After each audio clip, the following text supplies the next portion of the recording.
નમસ્કાર. આજે design in focus એવા એક સરસ કાર્યક્રમનું આયોજન સુરત ખાતે થયું હતું, જેમાં એઆઈના રોલ વિશે એક સરસ પેનલ ડિસ્કશન થયું હતું. અને એમાં એક વન ઓફ ધ પેનલિસ્ટ આપણા સુરતના રિનાઉન્ડ આર્કિટેક્ટ સ્નેહલભાઈ આપણી સાથે છે. સ્નેહલભાઈ, what was the programme all about? થોડા મારા દર્શકોને કહેશો.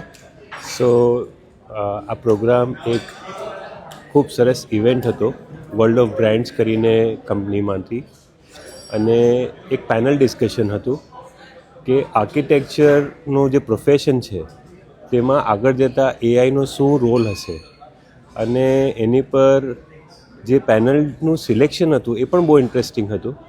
અને એના લીધે overall event came out very well, અને આઈ થિંક ઓડિયન્સને પણ મજા આવી હશે.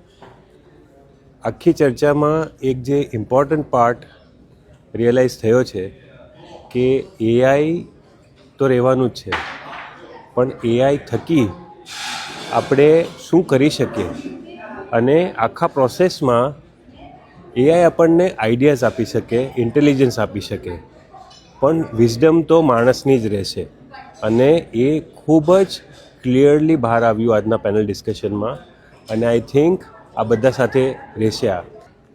સો એઆઈમાં એક કોન્સેપ્ટ છે એજન્ટ બનાવવાનો, અને અત્યારે હું મારો એજન્ટ બનાવી રહ્યો છું જે એક્ઝેક્ટ મારું રેપ્લિકા હશે, અને મારી ટીમને જે પણ જરૂર પડશે એના આન્સર એ આપશે, અને હું કદાચ જિમમાં હોઈશ, ક્લબમાં હોઈશ.